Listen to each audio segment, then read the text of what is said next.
This is getting to be an emergency now. I mean, teeth is part of your health too. So if his teeth are that bad, it's got to be affecting his health in some way. Well, when most of us have a toothache or we need a dental cleaning, it's not that hard to book an appointment with a dentist. But for a few hundred of the state's most vulnerable people, those with severe disabilities, they may wait years depending on what's needed. Investigative reporter Naomi Kowles uncovers the crisis. Naomi? For 3 years, a young man in Iowa County has not been able to get a dentist appointment. Caregivers and experts tell me there are possibly hundreds of others out there in a similar situation. For 32 years, Trent Scullion hasn't been able to say a word. Trent's a very smart young man. If he could talk, I don't know actually what his career would be, but it would be something very high because he doesn't ever forget anything and he's very intelligent. Born late and living with permanent birth complications and cerebral palsy, his mom, Karen, says Trent is now living a whole new crisis. 3 years without a cleaning, 3 years without fillings, and then the other day he told us his tooth on this side was hurt, and I looked, his crown fell off because he's got 6, 8 crowns in his mouth.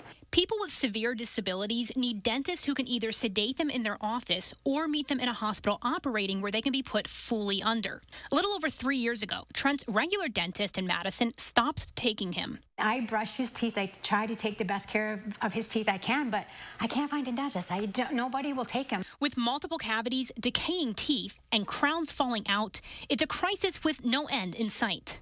His face was white. He didn't respond. He didn't eat.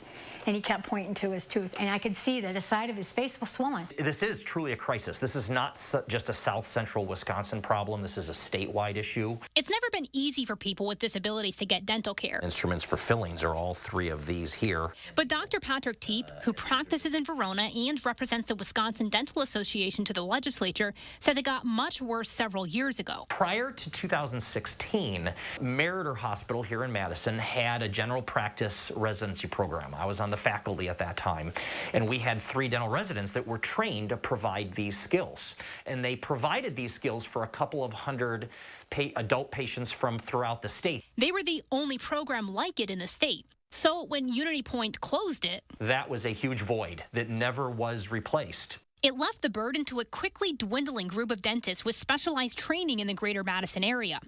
As backlogs got worse and a couple of the specialized dentists retired, the very few dentists left had to get even more selective in who they served. Caregivers say it's now impossible to get help, and wait lists everywhere are years long. I've gone to at least 5 dentists in Madison, and nobody will take him.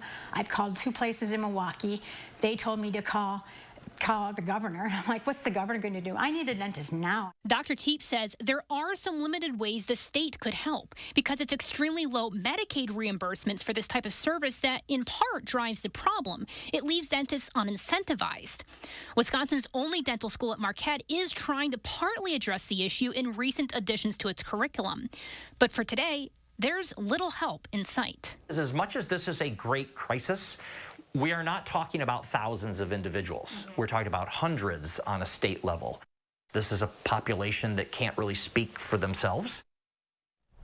I asked Meriter about the dental residency program. They said they had to close it because its leader retired. They do still provide operating rooms and resources for dentists when possible. There's a small piece of good news here. After I interviewed Trent's mom, she told me a couple days ago that a cancellation meant that she was able to schedule with a dentist here in July. But she's far from the only one waiting. It's an issue driven by a complex set of factors. I have more on that right now online at channel3000.com.